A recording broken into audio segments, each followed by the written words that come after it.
जय हिंद। कैसे आप सभी लोग? आशा करते हैं अच्छे होंगे ना। मस्त पढ़ाई वढ़ाई सब कुछ चल रहा है, बढ़िया से आप लोग क्लास चल रहा है। हर सेशन टाइम पे आ रहा है। आज हिस्ट्री का है। आज हम लोग का ये बोले तो आज हम लोग का एक इंट्रो क्लास है। आज क्या है तो आज इंट्रोडक्शन है। ठीक है। इसमें हम लोग देखेंगे कि कौन कौन सा चैप्टर हम लोग को पढ़ना है, कितना आता है, क्या हम लोग को इसमें से क्या देखने को मिलेगा, क्या सीख सकते हैं, कितना एग्जाम में आने वाला है। मतलब जो होता है ना, इन फ्यूचर भविष्य में हमको क्या काम देखने को मिलेगा। कोई बहुत सारे बच्चे जो आर्ट्स लेते हैं उनका दो मोटो रहता है, एक तो यूपीएससी और दूसरा बीपीएससी। ठीक है। क्या क्या रहता है उनका? एक रहता है बाबू, एक रहता है उन लोग का यूपीएससी और दूसरा रहता है बीपीएससी। बाबू, अगर आप लोग को यूपीएससी या फिर बीपीएससी करना है तो उसमें आप लोग का क्या क्या यूज़ होगा, मतलब एसएसटी या फिर सोशल साइंस का कहाँ कहाँ यूज़ होगा, कितना आप लोग को ये फ्यूचर में देखने को मिलेगा। 11 12 से आपका कितना कवर हो जाएगा। अगर 11 12 आप नहीं पढ़ते हो तो कितना आ जाएगा, क्या उसका बेनिफिट होगा, क्या उसका लॉस होगा, ये सब आपको देखने को मिलेगा। ठीक है। आज का सेशन है वो बहुत इंपॉर्टेंट है। इस सेशन से हम लोग को देखने को मिलेगा कि देखो, जो हम लोग का ये जो बुक है ना, ये जो हम लोग का देख रहे हैं, आप ये जो बुक देख रहे हैं, ये वाला जो बुक, ये खासकर मोस्ट इंपॉर्टेंट जो बुक है, इसको आप देख सकते हैं कि ये जो बुक है इसके बारे में आज हम लोग जानेंगे कि विश्व इतिहास के कुछ विषय। हम लोग का बुक का जो नाम है क्लास 11वीं के इतिहास का, इसके बारे में आज हम लोग देखने वाले हैं। ठीक है। तो आगे बढ़ा जाए, चला जाए अपने सिलेबस पे। तो चलिए देखिए, हम लोग का जो सिलेबस स्टार्ट हो रहा है उसमें हम लोग का जो बुक, उसमें बुक में पढ़ना है, उसमें चैप्टर का फर्स्ट चैप्टर का नाम क्या है? तो जो फर्स्ट चैप्टर है उसका नाम है समय की शुरुआत से। हम लोग कहाँ से शुरू करने वाले हैं? तो समय, जहाँ से समय की शुरुआत होता है, जैसे आप बोल सकते हैं ईसा पूर्व, ईसवी, ये सब जो होता है ना, जहाँ पे ईसा मसीह का जन्म के पहले का ईसा पूर्व बोला जाता है, जन्म के बाद से ईसा मतलब ईस्वी में गिना जाता है। तो बी सी और बिफोर क्राइस्ट, कॉमन एरा जो होता है ना, ये सब के बारे में हम लोग इस चैप्टर में पढ़ेंगे। ठीक है। और हाँ, एक बात को आपको हम भरोसा दिला दें कि ये जो क्लास हम कराने वाले हैं ना, इस क्लास को करके आपका जो कंपटेटिव लेवल का बेसिक होता है वो एकदम 100% तैयार हो जाएगा। ठीक है। आप एसएससी यूपीएससी या फिर जो भी सिविल सर्विस एग्जाम में जाने वाले हैं, उस एग्ज़ाम का आपका बेसिक और फाउंडेशन तैयार हो जाएगा। और हाँ, ये क्लास एकदम फ्री ऑफ कॉस्ट रहेगा। इसका पीडीएफ भी आपको फ्री मिलेगा। कोई भी चीज़ का चार्ज या कोई भी हिडन चार्ज नहीं देना है। ठीक है। आप लोगों को क्या दिक्कत आ रहा है, क्या कोई और चीज़ चाहिए, कोई और सपोर्ट चाहिए, तो आप लोग बता दीजिए लो। ठीक है। चलिए हम लोग जो समझते हैं हम लोग के सिलेबस के बारे में। देखो, लेखन कला और शहरी जीवन सेकंड चैप्टर है। इसमें हम लोग को समय के बारे में जानना है। देखो कितना बढ़िया से स्पेसिफिक वाइड से मतलब सजाया है एनसीईआरटी। उसमें बता रहा है कि जो समय से शुरुआत हो रहा है और उसके बाद धीरे धीरे से स्टार्टिंग में लिखने पर, उसके बाद लेखन कला से शहरी जीवन, उसके बाद धीरे धीरे हमारा आता है कहाँ पे? लेखन कला और शहरी जीवन के बाद हमारा आता है तीन महाद्वीपों में फैला साम्राज्य। जो हमारा तीन महाद्वीप है उस पर फैला साम्राज्य, उसके बारे में हम लोग को देखना है थोड़ा सा। ठीक है। थोड़ा सा नहीं, बढ़िया चैप्टर है। इससे क्वेश्चन अच्छा खासा क्वेश्चन पूछता है। ठीक है। इस्लाम का उदय और विस्तार। ठीक है। इस्लाम जो धर्म है, जो मुस्लिम धर्म है, उसका उदय कैसे हुआ, कैसे उसका विस्तार हुआ, उसके मतलब जो अनुयायी थे वो कौन कौन थे, इसके बारे में हम लोग को इस चैप्टर फोर्थ चैप्टर में पढ़ना है। ठीक है। यायावर साम्राज्य, जो यायावर साम्राज्य था उसका विस्थापन, मतलब जो उदय कैसे हुआ, वो कैसे आगे बढ़ा, उसका एक जगह से दूसरे जगह स्थानांतरण कैसे हुआ, कैसे हम लोग को आगे बढ़ा, ये सब के बारे में पढ़ना है। ठीक है। ये हो गया हम लोग का 5 चैप्टर। ठीक है। अब अनुभाग 3 में जो बदलती परंपराएं हैं, इसके बारे में हम लोग को देखना है। इसमें हम लोग क्या पढ़ना है? तो इसमें हम लोग को पढ़ना है 3 वर्ग। 3 वर्ग कौन कौन से? प्रथम आप लोग का होता है जो शूद्र होता है वो शूद्र। ठीक है। दूसरा आप लोग का मतलब बोल सकते हैं ब्राह्मण, वैश्य और शूद्र। ठीक है। आप लोग जो तीनों वर्ण होता है, सवर्ण, जो उच्च जाति और निम्न जाति और जो मध्यम वर्गीय होता है, ये वाला तीनों वर्ण के बारे में हम लोग को इसमें पढ़ना है। उसके बाद पढ़ना है बदलती हुई संस्कृति एवं परंपराएं। कैसे पहले प्राचीन लोग थे वो कैसे अपनी संस्कृति को पहचानते थे, कैसे अपनी संस्कृति को बचाते थे। लेकिन आज के जो भावी पीढ़ी आ रहा है, आज का जो मतलब बोल सकते हैं कि आज का जो जनरेशन है, ये कैसे अपनी परंपराओं को बचा रहा है या फिर डुबा रहा है, क्या कर रहा है। पहले औरतें घूंघट में रहती थी, साड़ी पहनती थी, हर चीज़ करती थी। लेकिन आज देख सकते हैं आप, वेस्टर्न कल्चर को ज़्यादा ज़्यादा अपनाया जा रहा है, ज़्यादा ज़्यादा मॉडर्न बनने की कोशिश किया जा रहा है, ज़्यादा ज़्यादा मॉडर्न बना जा रहा है। तो ये सब के बारे में हम लोग को इस चैप्टर में पढ़ना है। संस्कृतियों का टकराव। ठीक है। 8वां चैप्टर। इसमें क्या क्या पढ़ना है बाबू? तो संस्कृति का टकराव कैसे हुआ? जब अंग्रेजी शासन आया तो कैसे कैसे मतलब उन लोग का वेस्टर्न सिविलाइजेशन अपना अलग कल्चर था, हम लोग का जो इंडियन था उसका अलग कल्चर था। तो सबका अलग अलग सबका कल्चर हुआ था। जब बहुत सारे जो मुस्लिम हैं उनका कल्चर अलग है, वो अपने हिसाब से चलते हैं। तो जितने भी जाति धर्म हैं ये सब जो इनकी अपनी संस्कृतियाँ हैं, तो इन सब संस्कृतियों में जब टकराव होने लगा उसके बारे में हम लोग को इस 8 चैप्टर में पढ़ना है। ठीक है, चलो आगे देखो।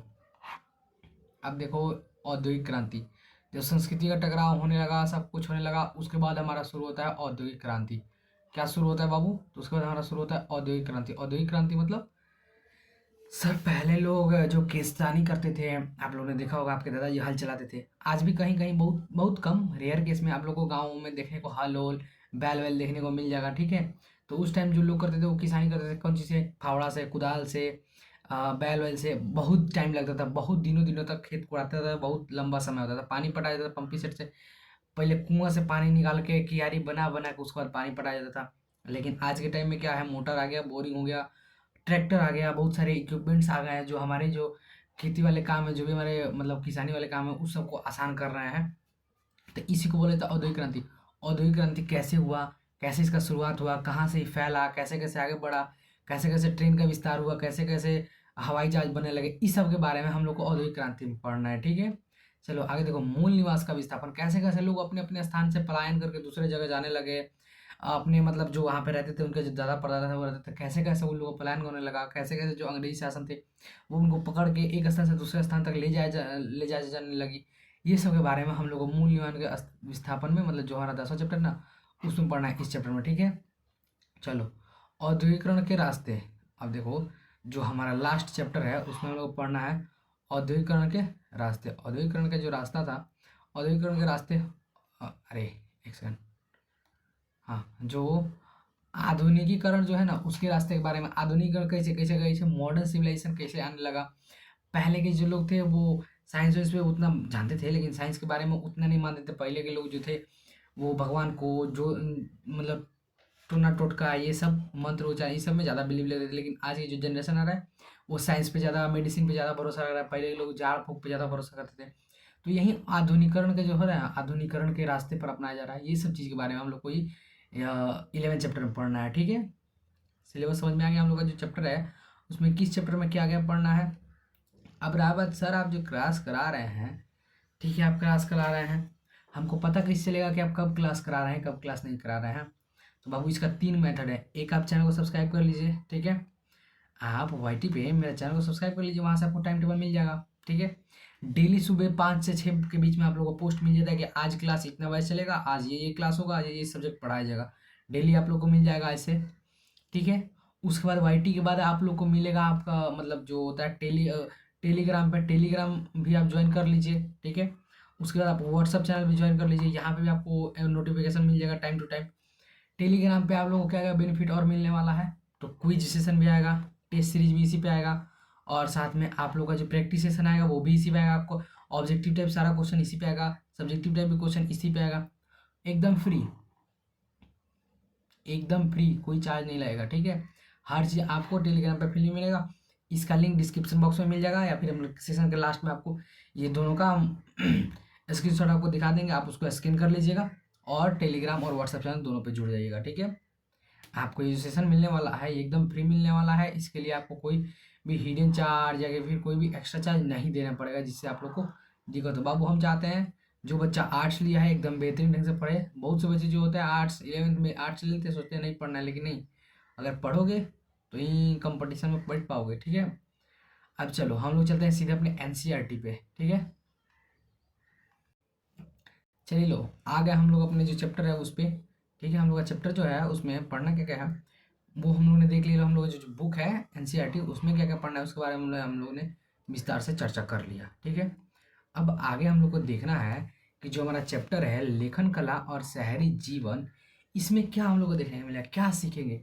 एक बात बताओ, लेखन कला होता क्या है पहले ही बताओ हमको। ठीक है, ये हम लोग जो चैप्टर शुरू हो रहा है ये किस चीज़ से शुरू हो रहा है?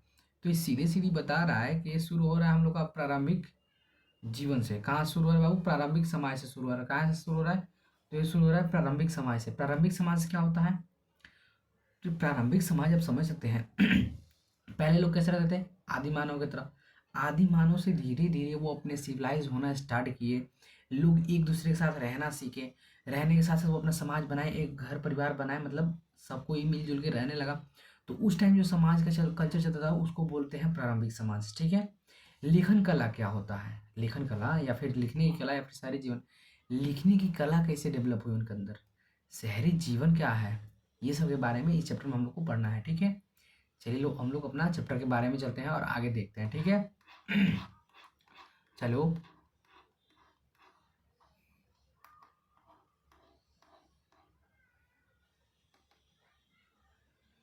अब हम लोग थोड़ा देखते हैं। देखो हम लोग का जो है ना, इस अनुभाग में हम प्रारंभिक समाजों से संबंधित विषयों के बारे में पढ़ेंगे और सुदूर अतीत में लाखों साल पहले मानव अस्तित्व के शुरुआत के बारे में है। ठीक है। मतलब हमारा जो चैप्टर है उसमें हम जो प्रारंभिक समाज हुआ है, सुदूर जो विस्तार हुआ है, मतलब जो बहुत साल पहले, लाखों साल पहले जो मानव का अस्तित्व के बारे में पता चल रहा है, उसके बारे में इस चैप्टर में हम लोग पढ़ने वाले हैं। क्या पढ़ने वाले हैं? तो लाखों साल पहले जो मनुष्य का विकास हुआ, कैसे कैसे विकास हुआ, उसके साथ क्या क्या थे, क्या क्या घटनाएं हुई, कैसे कैसे हुआ, इन सब के बारे में हम लोग इस चैप्टर में पढ़ने वाले हैं। ठीक है। आपके शिक्षक आपको बताएंगे कि सर्वप्रथम अफ्रीका में मानव के प्राणियों का प्रादुर्भाव कैसे हुआ। एक बात बताओ, हम ही तुमसे पूछते हैं कि सबसे पहले जो अब लिखे दिया है, सर्वप्रथम जो मानव जाति का जो प्रमाण मिला, साक्ष्य मिला कि है मानव रहते हैं, कहाँ पे, किस मतलब किस जगह पे मिला था? तो ये बाबू अफ्रीका में मिला था। कहाँ मिला था सबसे पहले? तो ये अफ्रीका में मिला था। ठीक है। पुरातत्व के वैज्ञानिकों ने इतिहास के इन प्रारंभिक चरणों के बारे में हड्डियों और पत्थर के औजारों के अवशेष की सहायता से अध्ययन किया। देखो पुरातत्व वैज्ञानिक क्या होता है? तो वो वैज्ञानिक जो पुराने चीज़ों से मतलब अपने सैंपल निकाल करके उनके कार्बन के बारे में पता पढ़े हो ना आप, उनके कार्बन तत्व के बारे में पढ़ के समझ के रिसर्च करके ये बताते हैं कि ये कितने साल पुराना ये पदार्थ है। तो वो जो पुराने सामग्री थे, जो जैसे हड्डियाँ मिला, उनका पत्थर मिला, अवशेष मिला, जो भी चीज़ मिला, उनका रिसर्च करके उनके कार्बन के जो तत्व होते हैं उनको समझ करके उसको जान करके वे बताएं कि ये कितने साल पुराना चीज़ है। मतलब इसका आविष्कार या फिर आप बोल सकते हैं ये कब इसका मतलब जो भी हुआ उद्भव कब हुआ। ठीक है। तो ये सब चीज़ के बारे में पुरातत्व वैज्ञानिकों ने बताया। पुरातत्व वैज्ञानिक आरंभ में मानव के जीवन के बारे में पुनर्निर्माण करते हुए प्रयत्न किए हैं। जैसे आप बोल सकते हैं कि जो पुराने वैज्ञानिक थे, पुरातत्व के वैज्ञानिक, वो जो मानव का निर्माण हुआ, उनके जीवन कैसे आगे बढ़ा, इस सब के बारे में बताने के लिए उन्होंने इसका प्रयत्न किया। पता नहीं ये चीज़ सत्य है या फिर नहीं है, इसके बारे में नहीं है, इसके बारे में आप 100% श्योर नहीं है, लेकिन हाँ वो उन्होंने जानने का प्रयास किया। आप बोल सकते हैं 100 में 99% या फिर नहीं 95% सत्य हो सकता है, सत्य है। 5% हो भी सकता है, नहीं भी हो सकता है। कैसे कार्बन है, कार्बन के ऊपर डिपेंड पे बताया जा रहा है कि ये इतना पुराना है, यहाँ पे ये होता था, ये नहीं होता था, उसका कुछ भी हो सकता है। ठीक है। उन्होंने यह जानने की कोशिश की है कि वे कैसे घरों में रहते थे। ठीक है। जो पुरातत्व वैज्ञानिक है उन्होंने जानने की कोशिश कैसे घरों में रहते थे। पहले के जो लोग थे वो क्या करते थे, मिट्टी को खोद के उसके अंदर घर बना के रहते थे। या फिर जो आप लोगों ने गाँव में देखा होगा, बहुत से फूस फूस के घर और होते हैं जो लकड़ी के खर पतवार से बना के, पत्ता उत्ता से बना के घर बनाया जाता है, वैसे घर बना के वे रहते थे। ठीक है। वे पेड़ पौधों से उत्पन्न कंदमूल एवं बीजों का टुकड़ा इकट्ठा करके और जानवरों का शिकार अपना भोजन और भरण के रूप में कैसे करते थे। ठीक है। देखो वो जो रहते थे, इस चैप्टर में हम लोग बताना मतलब पढ़ना है, हम तुमको थोड़ा सा बताते चल रहे हैं कि कनेक्ट होते चले आगे, कि आगे जब तुम पढ़ो तुमको अच्छा समझ में। अभी थोड़ा हम बता देते चलते हैं। जो पहले के जो लोग थे वो अपना भोजन किससे मतलब प्राप्त करते थे? तो वो सबको जानता है, पेड़ पौधों से, फल मूल से, या फिर जो भी छोटा मोटा पदार्थ था, बीज थे, जूस थे, उनसे, कंदमूल से, ये सब से। और हाँ अगर ना मिले तो जानवरों का शिकार करके भी खाना पड़ता था। कंपल्सरी नहीं कि वो जानवर के शिकार पे ही डिपेंडेंट थे, वो फल पे, ये सब पे भी डिपेंडेंट थे। ठीक है। वे इन तरीकों से अपने भावों एवं विचारों को व्यक्त करते थे। वह किन तरीकों से अपने भाव और विचारों को व्यक्त करते थे, कैसे बोलते थे, उनके बोलने की कला क्या थी, वो एक दूसरे के साथ कैसे रहते थे, ये सब के बारे में जो हमारे पुरातत्व वैज्ञानिक है वो बताने का प्रयास कर रहे हैं। ठीक है। आप भी पढ़ेंगे कि आदमी द्वारा आग और भाषा का प्रयोग कब और कैसे शुरू हुआ। चलो हम लोग जानने वाले हैं अब बढ़िया से। एक कहानी की तरह समझो कि हम लोग एक फिल्म देख रहे हैं और मस्त तरीके से बैठ जाओ शांति से और देखो कि एक फिल्म चल रहा है, उसमें बताया जा रहा है कि कैसे आग लगने वाला है, कैसे बोला जा रहा है, कैसे आदिमानव बोल रहे हैं। जब तुमको हम बताएंगे ना तो तुम बुक को बोलेंगे बाबू तुम आंख बंद करो और बस लेक्चर को ध्यान से सुनो। तुमको एक मूवी की तरह इसको फील करना है। साइंस जो है, हिस्ट्री, इसको एक मूवी की तरह पहले समय में हो चुका है, उसको तुमको मूवी की तरह एक फील करना है, ठीक है। चलो, अंत में आप ये देखेंगे कि आज दुनिया की अ, दुनिया में जो भी लोग शिकार और पेड़ पौधे से प्राप्त खाद्य सामग्री से अपना भरण पोषण करते हैं, क्या उनके जीवन में अध्ययन करने से अतीत के बारे में जानकारी मिल सकती है, ठीक है। आज का जो हमारा लेक्चर है उसमें हम लोग ये देखेंगे कि हम लोग जो भोजन करते हैं, ठीक है, आप लोगों को समझ में आएगा। जो हम लोग भोजन करते हैं, जो खाद्य सामग्री मिलता है, इसके बारे में अध्ययन करने से क्या हमारे जो पुराने हैं उनके बारे में पता चल सकता है। इसके बारे में हम लोग आज जानेंगे, ठीक है। चलिए आगे देखते हैं।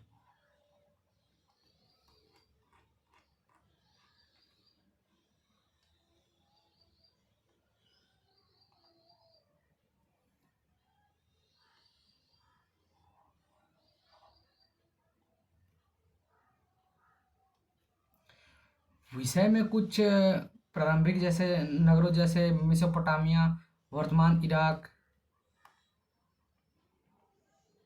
हाँ चल रहा है, ठीक है। नगर जैसे मेसोपोटामिया, जिसको अभी इराक बोलते हैं, ठीक है, कुछ शहरों के बारे में चर्चा की गई है। इस चैप्टर में हम लोग देखेंगे जैसे मेसोपोटामिया की सभ्यता, इंडियन सिविलाइजेशन, जो हड़प्पा सभ्यता है, इस सब के बारे में थोड़ा चर्चा की कि बताया गया है कि कैसे कैसे प्राप्त हुआ, कैसे कैसे हम लोग समझे, कैसे कैसे जाने कि वहाँ पे जो लोग रहते हैं वो क्या खाते थे, क्या करते थे, वो सब के बारे में इस चैप्टर में बताया गया, ठीक है। इन नगरों का विकास मंदिरों के आसपास हुआ था। ये जो नगर है, मेसोपोटामिया है या फिर इंडियन सिविलाइजेशन है, जो भी सभ्यता है, या फिर चाइना में जो सभ्यता है, जो भी सभ्यताएं विकसित हुई हैं, उनका जो आसपास जो मतलब जो वहाँ पे बसे थे, सबसे अधिक वहाँ पे नदी था, खास करके नदी था, ठीक है। नदी था, खास करके मंदिर थे, ये सब चीज़। और मंदिर कब थे? जब लोग वहाँ पे नदी के कारण बसे, और बसने के कारण उन लोगों ने अपने अंदर श्रद्धा भाव से उत्पन्न करके और किस चीज़ का निर्माण किया, तो मंदिर का निर्माण किया, तब वहाँ पे जाके मंदिर बना, ठीक है। तो ये सब चीज़ के बारे में हम लोग इस चैप्टर में पढ़ने वाले हैं, ठीक है। चलो, पुरातत्व साक्ष्यों, ये नगर सुदूर व्यापार केंद्र था। ये जो नगर थे ये सुदूर व्यापार, जैसे अभी आप बोल सकते हैं जैसे यहाँ पे हमारा जो मैप है, हमारा गोवा है, जो भी हमारे जितने भी मतलब जितने भी स्टेट है जहाँ जो समुद्री इलाके में बसे हुए हैं, जो नदी से जुड़े हुए हैं, वो सब वहाँ पे बोल सकते हैं पोर्ट ब्लेयर, बंदरगाह, ये सब हैं, जिसके कारण वहाँ पे ज़्यादा मतलब यातायात का सुविधा, मतलब जो सामान का एक दूसरी जगह निर्यात आयात करने में ज़्यादा सहायक होते हैं। तो इसलिए ये सब जो है ना, ये सब सुदूर व्यापार के ज़्यादा मुख्य केंद्र थे, ठीक है। लिखित सामग्री के आधार पर उस समय के भिन्न भिन्न लोगों, शिल्पियों, लिपिकों और श्रमिकों, पुरोहितों, रानियों आदि के जीवन के पुनर्निर्माण का प्रयत्न किया गया है। जो लिखित आधार मिला है, जिसे कभी कभी सिक्का मिला है, एक सिक्का मिला था उस पर राम सिया लिखा गया था, तो वो किस टाइम का था, तो उसका जो कार्बन था उसको पढ़ के पता चला कि ये अकबर का टाइम का था। तो ऐसे ही बहुत से चीज़ मिले हैं जो लिखित हैं, उनके आधार पे हल्का हल्का बताया जा रहा है कि इस सभ्यता के टाइम का था, तो इसमें क्या चलता था, कैसे राजा रहते थे, राजा रहते तो क्या करते थे, उनका क्या कर्म था, जो रानियां थी उनकी क्या पावर थी, जो वहाँ पे मंत्री थे उनका क्या पावर थे, व्यापारियों को क्या सुविधा थी, मजदूर को क्या करना था, ये सब के बारे में मतलब लिखी लिपियों या फिर जो शिल्पियों, जो मतलब पत्थर का जो होता है ना, जिसे पत्थर का करके और उस पर बनाया जाता है, वो सब कुछ शिल्पी कहते हैं, उस सब पे जो लिखा गया था उसके बारे में बताएं, ठीक है। उस पे उसको पढ़ के और उसको डिकोड करके तब पता चला। और आप लोग कभी लॉ जो होता है नंदनगढ़ गए हैं? वहाँ पे जो लौरिया है, वहाँ पे जो अशोक स्तंभ है, उस पे कुछ लिखा गया है जिसको अभी भी डिकोड नहीं कर पाया गया है। तो वो सब चीज़ जो है ना, जो अपने शिल्प पर जो पत्थर से बने आकृति हैं उन पर लिखा गया है, या फिर जो भी उनकी जो लेख है, अभिलेख है, ये सब चीज़ पे जो लिखा गया है, उसको उन्होंने पढ़ के और बढ़िया से प्रयत्न करने का किया, ठीक है। आप भी देखेंगे कि इनमें शहरों में तथा कस्बों के पशु चारक समुदाय के लोग अपनी महत्वपूर्ण भूमिका कैसे निभाते थे। ये जो शहर थे, इनमें जो पशु चारक लोग थे, जो पशु वशु चराते थे, जिसे जो बोल सकते हैं किसान थे, जो मवेशी चराने वाले थे, इन लोग अपना भूमिका कैसे निभाते थे इस शहर को आगे बढ़ाने में। तो इस सब के बारे में हम लोग इस चैप्टर में बढ़िया समझेंगे। एक विचारणीय प्रश्न यह है कि यदि लेखन की कला विकास नहीं हुआ था होता, तो इन शहरों के विभिन्न प्रकार के गतिविधियां कैसे संभव होती। समझ में आ रहा है? देखो, मतलब क्वेश्चन यहाँ पे जो बुक पूछ रहा है वो सोचने वाला क्वेश्चन पूछ रहा है। समझो, सोचो कि अगर मान लो एक सपोज डैट कि अगर लेखन शैली विकास नहीं हुआ होता, लिखन शैली विकास नहीं होता, तो क्या इस टाइम हम लोग वहाँ के कैसे रहते थे, उनका बोलने का क्या था, कैसे चलते थे, ये सब के बारे में कुछ हम लोग बता पाते? नहीं ना बता पाते। तो ये पावर होता है लिखन शैली का। इसलिए बोलते बाबू पढ़ाई लिखाई करो, बहुत फायदा में रहोगे। ठीक है, तुम्हारा भी लेखन शैली का वो छपेगा, कोई देखेगा, कोई पढ़ेगा। इसलिए देखो, ये तो पार्ट सब जोक था, जोक सा पार्ट। ठीक है, ये देखो जो विचारणीय प्रश्न थे, ये कि लेखन का अगर विकास नहीं होता तो क्या होता, इसके बारे में। तो अगर लेखन का विकास नहीं होता तो उस समय के बारे में हम लोग को जानकारी नहीं प्राप्त करते, ना जानकारी प्राप्त करते तो ना यहाँ पे पढ़ते, ना समझ पाते कि लोग जीते कहते थे। आज की सभ्यता में और उनकी सभ्यता में क्या अंतर है, वहाँ पे किसका पावर ज़्यादा था, आज की सभ्यता में किसका पावर ज़्यादा है। ठीक है, ये सब के बारे में हम लोग पढ़े।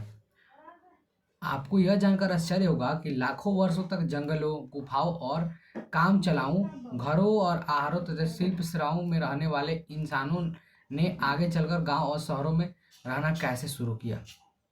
सबसे बड़ा सवाल, जो पहले जो लोग थे वो अकेले रहते थे जंगल में, गुफाओं में, पेड़ पौधे पर, या फिर कहीं भी पे कोई मिट्टी उट्टी खोद करके वहीं पर रहते।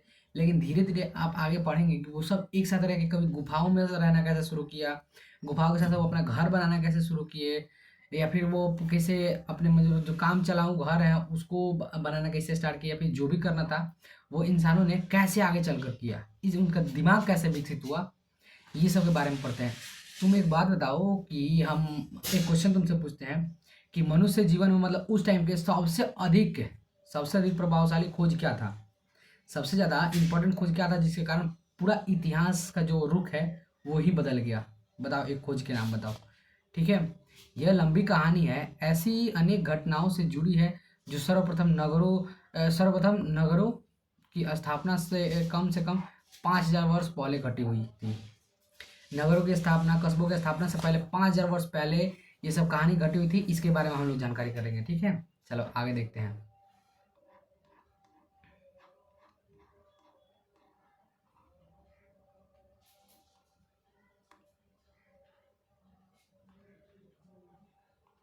चलो अब आओ इधर आओ। हम्म। अत्यंत दूरगामी अत्यंत दूरगामी प्रभाव डालने वाले परिवर्तन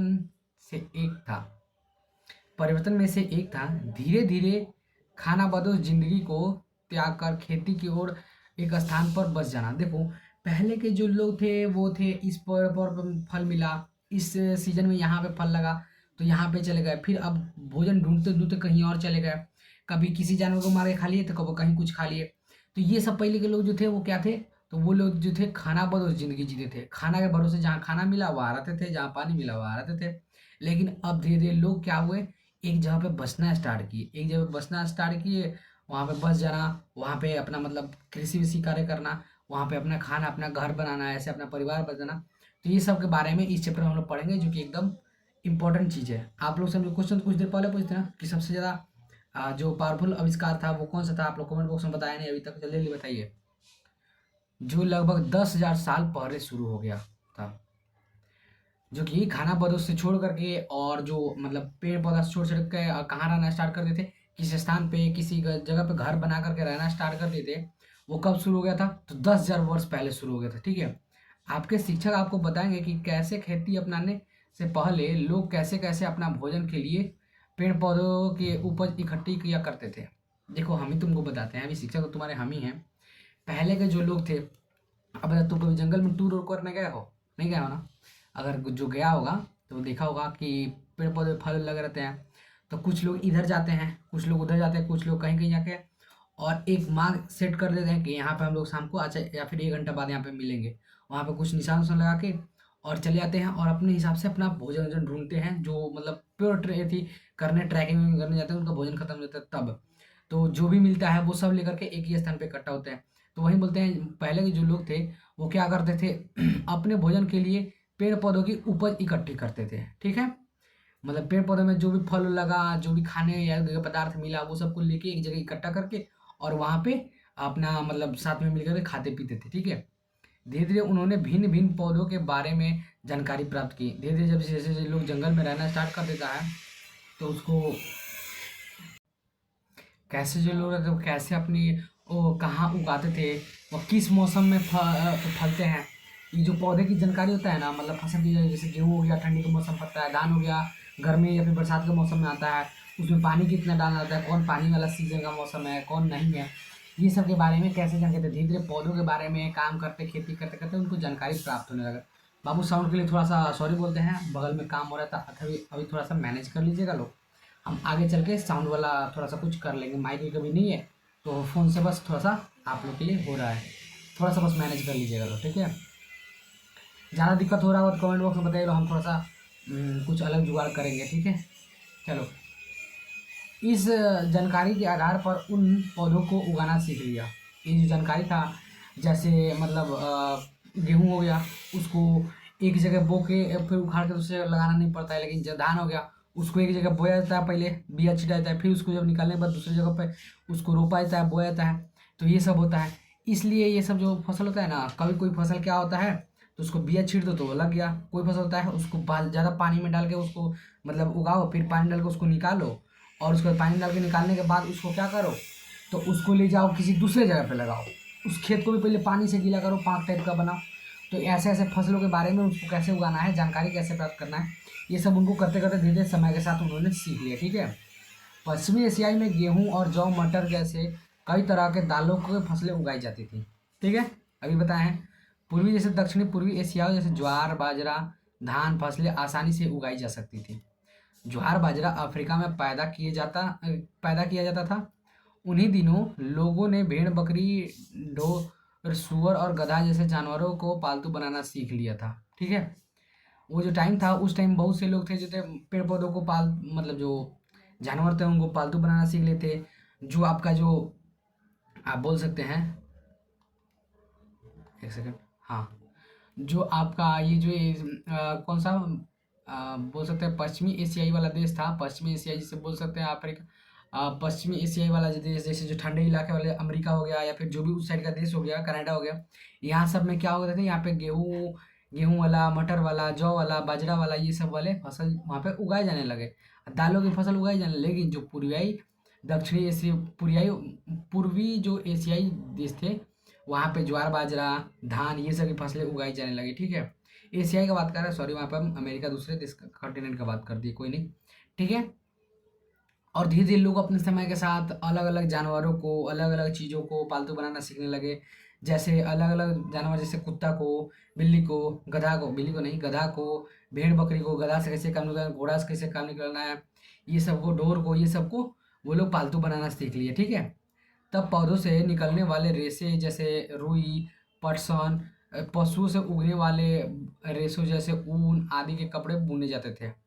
और उस टाइम पे जो लोग थे वो धीरे धीरे अब अपना कारोबार बढ़ाने लगे, धीरे धीरे सीखने लगे क्या क्या होता है, जैसे पेड़ पौधों से निकलने वाले रेशों से और बहुत सी चीज़ों से अपना पेड़ पौधों से निकलने वाले रेशे जैसे पटसन, पशुओं के उगने वाले बाल जिसे भेड़ में आप लोग का होता है ऊन, उससे कपड़ा बनाना, मतलब जो भी होता है उन सब चीज़ से कपड़ा बनाना, ये सब बुनना उन्होंने सीख लिया था। कुछ समय बाद आज से लगभग 5,000 वर्ष मतलब 5,000 साल पहले ढोरों और गधों जैसे पालतू जानवरों को हलों और गाड़ियों जैसे जोता जाने लगा था।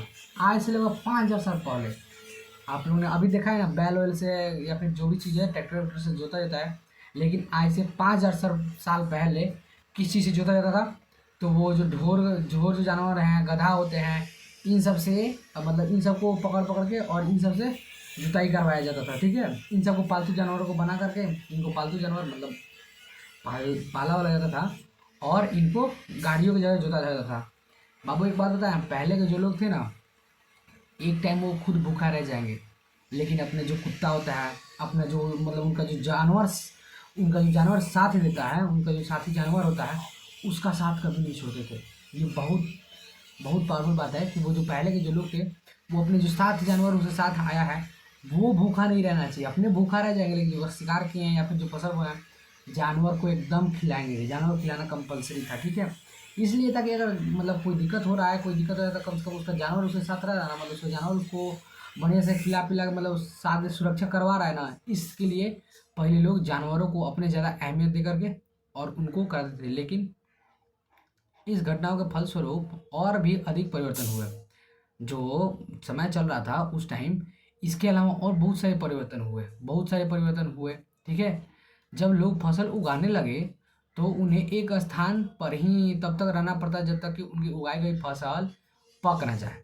अब गेहूँ रोप दिए तो 4 से 6 महीने तो आपको वहीं रहना पड़ेगा, देखना पड़ेगा उसको, टाइम पे सब चीज़ देना पड़ेगा, खाद बीज देना पड़ेगा। मतलब उस टाइम तो खाद बीज जो भी चलता था उनके हिसाब से, वो जब तक पक नहीं जाता उसको काट नहीं देते, तो उनको एक ही स्थान पर रहना था। इसलिए वो एक स्थान पे रहकर बसकर अपना आम, मतलब आम बात तो हो गई, उनका एक स्थान पे रहना उनका आम बात है। जैसे वहाँ पे घर बन गया, घर बना के वहाँ पे रहना चाहिए। अभी भी किसान जो होते हैं वो खेत में जो काम करते हैं, आप लोगों ने देखा होगा, जो बड़े बड़े प्लॉट होते हैं वहाँ पे एक मड़ाई टाइप का बना देता है और किसान वहाँ पे रात में रहते हैं। उसी तरह उस टाइम पे भी जो काम करते थे वो किसी के खेत में, वो जब तक फसल ना पक जाए वो उसी के आसपास रहते थे, वहीं पर रहते थे, उनका घर बना के वहीं पर रहना पड़ता था। अगर नहीं बनाएंगे तो कोई और जानवर आएगा उसको खा जाएगा, उसका देखभाल करना पड़ता था ना। इसलिए इसके फलस्वरूप लोग अपने रहने के लिए अधिक अस्थायी घर बनाने लगे, ठीक है। पहले लोग कैसे कैसे कुछ कुछ का जुगाड़, पत्ता उत्ता का झोपड़ी उपड़ी बना के काम, जब धीरे धीरे वही लोग क्या करने लगे, बढ़िया से पत्ता उत्ता को अच्छा से मजबूती तरीके से बांध उनके, रेसा वसा से, रस्सी वस्सी से, या फिर जो भी रेशम वसम है उससे बांध उन के, और बढ़िया से बढ़िया तरीके से घर अपना बना के और मस्त उसको रहने लगे, ठीक है। बोल सकते हैं आप एक तरीके से अस्थायी घर बनाने लगे, ठीक है। इसी बीच कुछ जन समुदाय ने मिट्टी के बर्तन भी बनाना सीख लिया। अब जब भोजन वोजन हो रहा है, भोजन वोजन आ रहा है, तो उसको परोसने के लिए या फिर आप बोल सकते हैं कहीं पे रखने उखने के लिए क्या करना पड़ता था, तो मिट्टी का बर्तन बनाना पड़ता था। मिट्टी का बर्तन उन्होंने बना करके और उसमें रखना भी स्टार्ट कर दिए, ठीक है। अनाज और अन्य उपज इकट्ठी करने लगे, ठीक है। जैसे हाँ, मतलब मिट्टी का बर्तन हो गया, आप लोग देखा होगा चावल तसली घर में लोग भोजन रखाता है, तो वैसे ही उनको बनाने बनाने के लिए, उसको रखने उखने के लिए क्या, जो उनको ज़रूरत पड़ा था कोई बर्तन का, कोई पॉट वॉट का, तो वो क्या करने लगे, मिट्टी विट्टी का बर्तन बना करके उसी में रखना स्टार्ट कर दिए। नए उगाए गए अनाज से तरह तरह के भोजन बनाने के लिए इन बर्तनों का इस्तेमाल किया जाने लगा, ठीक है। वस्तुतः खाद्य पदार्थ को अधिक स्वादिष्ट एवं सुपाच्य बनाने के लिए भोजन भोजन बनाने की प्रक्रिया पर अधिक ध्यान दिया जाने लगा। अब जब पहले नॉर्मल पहले खाते थे लोग कच्चा, ठीक है, कच्चे के बाद उसको आग लगा, उसको पानी में पकाया जाने लगा, तब वो क्या हो गया, हल्का हल्का उसमें स्वाद आने लगा और थोड़ा थोड़ा बढ़िया सुपाच्य होने लगा। अब स्वाद के साथ मनुष्य का जो प्रवृत्ति होता है वो हमेशा बेहतर करने की सोचता है ना। आज जैसे हम इस पीपीटी में पढ़ा रहे हैं, कल स्मार्ट बोर्ड आएगा, उसके बाद बड़ा कोचिंग संस्थान, धीरे धीरे आप लोग का जो सेवा है वो बढ़ते जाएगा। पहले हम स्टार्ट किए थे खुद पढ़ना, फिर आप लोग का पढ़ाना स्टार्ट किए हैं, धीरे धीरे आप लोग का सेशन स्टार्ट हो जाएगा, बड़ा बड़ा चीज़ होने लगेगा। वैसे ही मनुष्य का जो अपना प्रवृत्ति होता है वो होता है बढ़ना, आगे प्रोग्रेस करना। वहीं उनका भी पहले कच्चा खाते थे, कच्चा खाने से धीरे धीरे उन्होंने आग में पकाना सीख लिया, आग में पका कर भोजन बोना सीख लिया। पहले खाना बदोश थे, फिर भोजन सीख लिया, अब भोजन बनाना सीख लिया, तब उसको उगाना सीख ले रहे हैं, और उगाने के बाद अब उसको उसी को बना के भोजन को खा रहे हैं। तब उनको क्या चाहिए, मरचा मसाला चाहिए, मतलब चिकन मसाला वगैरह ये सब भी चाहिए, ठीक है ना। तो अब जो और स्वादिष्ट बनाने की जो प्रक्रिया, और स्वादिष्ट और सुपाच्य बनाने की प्रक्रिया है, इस पे अधिक ध्यान दिया जाने लगा, ठीक है। साथ ही पत्थर के औजार बनाने के तरीके भी बदलाव आए।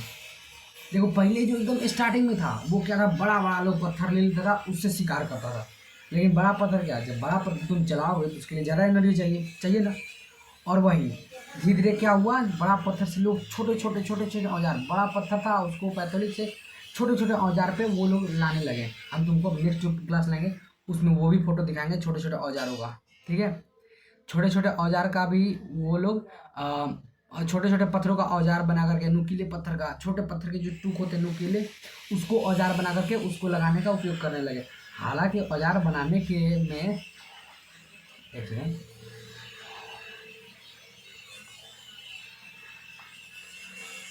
ठीक वो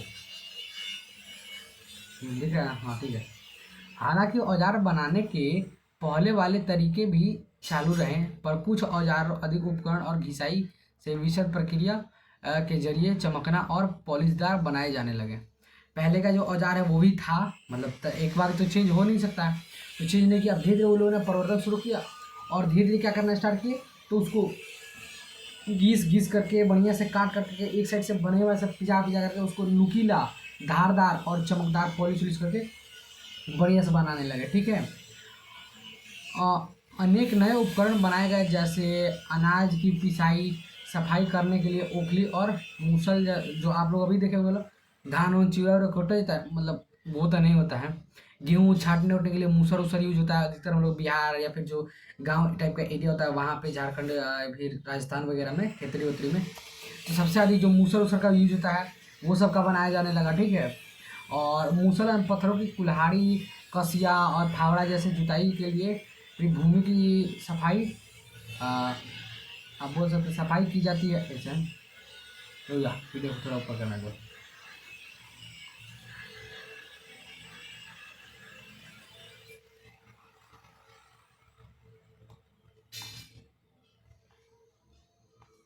हम्म। जुताई के लिए भूमि की सफाई, भूमि साफ की जाती थी, ठीक है। बीजों को बोने के लिए खुदाई की जाती थी। इसके कुछ इलाकों में लोग तांबा और टीन जैसे धातुओं के खनिज का उपयोग करना सीख लिए। कभी कभी तांबे के खनिज को इकट्ठा करके कुछ खास नीले हरे रंग के वजह से उनका इस्तेमाल किया जाता था। ये जो तांबे जो टीन वाले होते हैं ना, ये हल्के भी होते हैं और मजबूत भी होते हैं पत्थर के औजार से, ठीक है। तो इसलिए कुछ इलाकों में इनका उपयोग किया जाने लगा। कुछ इलाकों में साफ सफाई जब खेती होती होगा तो वहाँ पे जो पहले से खेती की गई है उसको, वहाँ पे ज़मीन को छोड़कर ना छोड़ करके उसी जगह को फिर से सफाई करके वहाँ जैसे अभी खेत में जो होता है धान गेहूँ बोला तो उसका जो जड़ होता है उसको उखाड़ दिया जाता है, फिर जोत दिया जाता है, जो भी किया जाता है उसको मिला करके और फिर खेत को जोता जाता है ना। तो वैसे ही इन लोगों को भी समझ में आने लगा, जोत के तब बीज डालेंगे तो ज़्यादा बेटर जमेगा, ठीक है। उसके बाद वो लोगों ने अपना जो हथियार था उसको बदला, धीरे धीरे तांबा पे टीन पे शिफ्ट होना स्टार्ट कर दिया, ठीक है। इससे आगे चलकर धातुओं के गहने और औजार बनने का रास्ता खुल गया। अब जब धातु आ गया तो धातु सब गहना धीरे धीरे बनना स्टार्ट हो गया और औजार बनना स्टार्ट हो गया। तांबा का, टीन का, ये सब का औजार लोग बना मतलब औजार बना के रखने लगे धीरे धीरे धीरे। महिलाओं ने इसको अपने मतलब शुरू से ही महिलाओं के अंदर जो महिला होंगी ना उनको शुरू से ही ज्वेलर्स पहनने का बहुत शौक था। बहुत शौक था उनको ज्वेलर्स वेलर्स पहनने का, बहुत शुरू से ही वो लोग शौकीन थे ज्वेलर्स वेलर्स पहनने का। तो इसलिए औजार और या फिर जो ज्वेलर्स है वो भी शुरू से बनने लगे, ठीक है। दूरस्थ स्थानों जैसे समुद्रों में से उत्पन्न होने वाली कुछ अन्य प्रकार की चीज़ों के बारे में भी जानकारी बढ़ती जा रही थी। वे चीज़ें थी लकड़ी, पत्थर, जवाहरात, हीरे जवाहरात, धातुएं, सिप्पियाँ और ऑडिविडियन जैसे ज्वालामुखी का जो पका हुआ जो लावा लावा होता है। स्पष्टतः लोग इन चीज़ों के बारे में अपनी जानकारी के साथ एक स्थान से दूसरे स्थान पर जाते रहते थे और इसका प्रसार करते रहते थे। देखो धीरे धीरे जब दूरस्थ स्थान जैसे समुद्री वाले इलाके से जब बाढ़ उड़ाता था तो वहाँ से जो पानी के जरिए बहुत से जो इसे जमीन के अंदर जो फॉसल्स जमा हो जाते हैं जिसको हम लोग बोलते हैं अ, जैसे पत्थर उत्थर, कोई कोई हीरा उरा या फिर सीप उप के अंदर मोती होता है, तो ये सब मिलने लगे। तो धीरे धीरे उनका विस्तार, उनके बारे में जानकारी लोगों के अंदर बनने लगी। लोग समझने लगे क्या होता है, इसको कैसे यूज में किया जाता है, ये सब चीज़ के बारे में वो लोग समझने लगे, ठीक है ना। तो इस सब चीज़ के बारे में जानकारी प्राप्त करने लगे। धीरे धीरे लोग क्या करने लगे, तो वो एक स्थान से दूसरे स्थान पर जाने लगे, एक जगह से दूसरे जगह, ठीक है। तो जानकारी बढ़ती गई, जानकारी प्राप्त एक स्थान से दूसरे स्थान तक जाती गई। तो लोगों के अंदर जानकारी बढ़ती गई और लोग सोचना शुरू कर दिए। और लोग सोचना कि इतना मिल रहा है तो और मिलेगा, इसका क्या यूज होगा। तो नए नए धातु को यूज करके वो नए नए हथियार नए नए तरीके से नए नए मजबूती के साथ वो बनाना स्टार्ट कर दिए। इसी प्रकार व्यवहार में वृद्धि हुई और गांव और कस्बों का विकास होता गया, ठीक है। इसी प्रकार जो व्यवहार में के व्यापार में क्या हुआ, वृद्धि होती गई, गांव और कस्बों का विकास होता गया, लोगों का आवागमन बढ़ता गया, लोग एक दूसरे से स्थान पर एक स्थान से दूसरे स्थान पर जाते गए, जिसके फलस्वरूप पुराने छोटे छोटे जन समुदाय के स्थान पर छोटे छोटे राज्य विकसित हो गए, ठीक है। देखो अब जो मिला हीरा जवाहरात वहाँ पे जो उसका, अब वहाँ पे एक स्थान से दूसरे स्थान पर गया, वो दिखाया अलग दिखा हीरा है। अब वहाँ पे कुछ लोग थे उनको मतलब लालच उलच आया, तो उन लोगों ने उसको कुछ ऐसे मतलब आदान प्रदान करके जो था वो उसका व्यापार टाइप का होने लगा। धीरे धीरे लोग क्या करने लगे, एक स्थान से दूसरे स्थान तक जाने लगे, दूसरे स्थान तक जाने लगे तो अपने सामान को बेचने का उनको मिलने गया तरीका।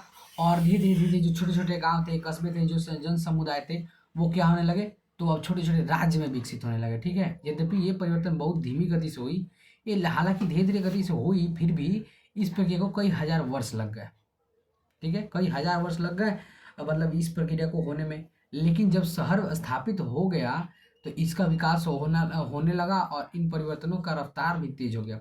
अब जैसे शहर हो गया, आप लोग शहर में जाते हैं ना तो बहुत सी चीज़ों की जानकारी प्राप्त करते हैं लोग। अब जो गांव में आता है वो बताता है, फिर कुछ शहर में जाते हैं। अब जो शहर से गांव में आया है, गांव में उस तरीके का नया सेटअप बैठा रहा है, नया चीज़ कर रहा है, तो फिर वहाँ पे भी जो लोग हैं वो समझ लेंगे ना। तो जो लोग बाहर जाते थे वो नया जाकर के वहीं पे काम करने लगे, तो वहाँ के जो लोग समझने लगेंगे।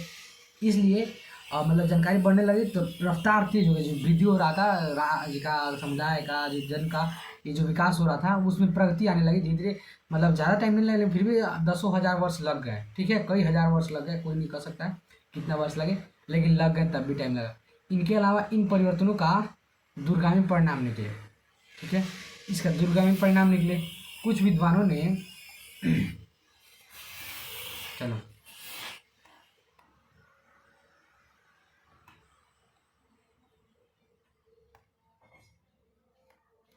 कुछ विद्वानों ने इसी क्रांति को इसे क्रांति कहकर पुकारा। जैसे औद्योगिक क्रांति का हम बताया था ना, औद्योगिक क्रांति के बारे में हम लोग पढ़ेंगे। उसी तरीके से कुछ जो विद्वान थे उन्होंने इसको क्या कहा, तो उसको क्या कहा, तो उन्होंने क्रांति कहकर पुकारा। ठीक है, ये क्रांति हो रहा है, धीरे धीरे रिवोल्यूशन और धीरे धीरे प्रगति होगा। लोग कई हजार क्योंकि लोगों का जीवन संभवतः इतना अधिक परिवर्तन आ गया था कि उन्हें पहचानना ही मुश्किल हो गया था।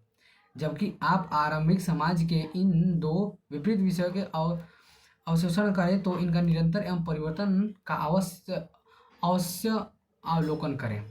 अब जब हम लोग पढ़ेंगे तो बोल रहा है कि जो प्रारंभिक समाज था और ये जो अभी वाला समाज है, इसके बारे में जो आप पढ़ें तो उसका अवलोकन करें कि पहले का लोग का जो संक्रांति था वो कैसे हो रहा था, और जब से धीरे धीरे व्यापार शुरू हुआ, लोग एक जगह से दूसरी जगह समुदाय बनाना स्टार्ट किए, तब से कैसे होने लगा, तो इसके बारे में हम लोग अवलोकन करेंगे। ठीक है, अच्छा, इसके बाद यह भी याद रखें कि हमने प्रारंभिक समाज में से कुछ को उदाहरण के तौर पर विस्तृत अध्ययन के लिए चुना। इसके अलावा और कई प्रकार के प्रारंभिक समाज थे, जैसे किसान समुदाय, ठीक है, जो कि आज भी है, पशु चारक यानी ग्वाले, ठीक है, शिकारी समुदाय और नगरवासी लोग। ठीक है, जो जो जैसे जैसे काम करने के, जैसे बोले ना वर्ण के हिसाब मतलब जो उनके काम था उसके हिसाब मतलब अनुसार बांट दिया गया। तो जो गाय वाय चराते थे, दूध का पालन वालन करते थे, दूध का जो व्यापार करते थे, उनको क्या कहा गया, ग्वाला कहा गया। ठीक है, किसान समुदाय जो कृषि का कार्य से लिप्त रहते थे, काम करते थे, उनको किसान कहा गया। जो शिकारी समुदाय थे, ठीक है, जो शिकार उगार करके भोजन का इकट्ठा करते थे, उनको शिकारी समुदाय। ऐसे ही जो नगरवासी लोग थे उनको बारे में कहा गया। कालक्रम में से एक कालक्रम एक से अनेक इन समाजों के लोगों के बारे में कुछ संकेत मिलेंगे। ठीक है, जब हम पढ़ेंगे तो बहुत सी चीज जानकारी करने को मिलेंगी। ठीक है, अब देखिए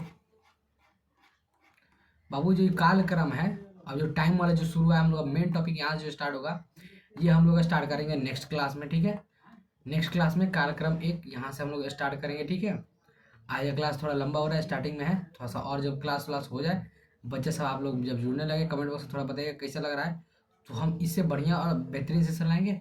ठीक है, सेशन तो ये भी मस्त है, लेकिन और बढ़िया से इसको पढ़ाएंगे और बेहतरीन से क्लास आप लोग का रहेगा। और हाँ, आप लोग का रेगुलर क्लास चलेगा, एक भी क्लास मिस मत कीजिएगा, अपने दोस्तों के पास भी शेयर कर दीजिएगा। रहा आप लोग का पीडीएफ का, तो जो हम बोले थे टेलीग्राम का ला रहे हैं, ये देखिए टेलीग्राम वाला दिखा रहा है आपको, आप देख सकते हैं। ये वाला जो आपको पीडीएफ दिख रहा है ना, ये वाला, अरे कर चीज करने दो, ये वाला जो दिख रहा है ना, ये आपका व्हाट्सअप चैनल का है। आप इसको स्कैन कर लीजिए, फटाफट स्क्रीनशॉट ले लीजिए, हो गया। इसको ज्वाइन करके व्हाट्सअप ज्वाइन कर लीजिए। और ये वाला जो आपको दिख रहा है, ये आपका टेलीग्राम वाला हो गया, इसको फटाफट से स्क्रीनशॉट लेके ज्वाइन कर लीजिए। बाबू, बहुत इंपॉर्टेंट क्लास आ रहा है, एक भी क्लास छोड़ना नहीं है, हर चीज़ आपको फ्री ऑफ कॉस्ट मिलेगा, किसी चीज़ का आपका पैसा नहीं देना है। ठीक है, अब चलिए थोड़ा सा आप लोग से देख लेते हैं। आप लोग कमेंट बॉक्स में बता दीजिए लोग कि कैसा लग रहा है आप लोग का सेशन, क्या क्या और चाहिए। अभी फिलहाल हम 3 सब्जेक्ट आप लोग पढ़ा रहे हैं, इकोनॉमिक्स पढ़ा रहे हैं, हिस्ट्री पढ़ा रहे हैं और पॉलिटी पढ़ा रहे हैं। आप लोग कमेंट बॉक्स में बताइए कि हमको सर ये चीज़ चाहिए, तो हम वो भी आप लोग को जल्द से जल्द प्रोवाइड करने की कोशिश करेंगे। ठीक है, और हाँ, 12th क्लास का जो बैच है वो आप लोग अप्रैल में स्टार्ट होगा, 1 अप्रैल से। ठीक है, तो आप लोग मतलब जिसको 12th क्लास में जाना है वो भी फ्री रहेगा, किसी भी सेशन का हम चार्ज नहीं लेने वाले हैं, आप लोग के लिए हर चीज़ फ्री में रहेगा।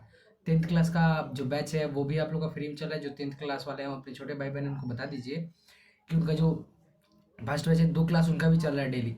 एक चल रहा है 4 बजे से, ठीक है, 4 बजे से पीएम में, 4 बजे से, और एक चल रहा है 6 बजे से, ठीक है। 2 क्लास उनका चल रहा है, बीच में हम टाइम दे रहे हैं ताकि वो अपना देख क्लास वाला जो कोचिंग वोचिंग है वो भी अपना कर और लें, और शाम को आराम से बैठ के मस्त पढ़ाई वढ़ाई कर लें। या फिर आप लोग ये करो कि सर 4 बजे वाला क्लास है उसको थोड़ा चेंज करके 8 बजे कर दीजिए, तो हम वो भी कर देंगे। आप लोग बस कमेंट बॉक्स में बताइए करो। जैसे आप लोग का वोट रहेगा, हम पोल डाले हुए हैं, आप लोग बताइए सर 4 बजे वाला सेशन कैसा रहेगा, हम उस हिसाब से कर देंगे। और आप लोग का जो 11th वाले हैं, इन लोगों का क्लास चलेगा सुबह 10 बजे एक, ठीक है, 10 बजे, और एक, और सर एक चलेगा 10 बजे, और एक चलेगा आप लोग का 12 बजे, ठीक है। दूसरा 2 क्लास चलेगा, एक 10 बजे, अरे यार, एक चलेगा आप लोग का 10 बजे और एक चलेगा आप लोग का 12 बजे, ठीक है। और जो 12th वाले आएंगे, 12th का भी हम इसी में सेट करेंगे। बाबू अकेले हैं, थोड़ा सा मेहनत करना पड़ रहा है, आप लोग भी थोड़ा सा सपोर्ट वपोर्ट दिखाइए लो, अपने दोस्तों के पास भी शेयर कीजिए लो। आप लोगों के लिए हम इतना कर रहे हैं, आप मेरे लिए एक लाइक कर दीजिए, एक प्यारा सा कमेंट करके बता दीजिए कि सर कैसा लगा सेशन, या फिर कहीं अगर मुझसे कोई दिक्कत हुआ हो तो बताइए कि सर यहाँ पे आप थोड़ा सा इंप्रूव करके आ सकते हैं, हम नेक्स्ट टाइम डेफिनेटली इंप्रूव करके लाएंगे, और आपको हर एक चीज़ प्रोवाइड कराएंगे। आपको जो चाहिए वो कमेंट बॉक्स में आप बता दीजिए, बस हम अपने तरीके से जितना हो सकेगा आपको हर चीज़ प्रोवाइड करने की कोशिश करेंगे, हर चीज़ आपको देंगे, ठीक है। चलिए तक मिलते हैं कल, जय हिंद।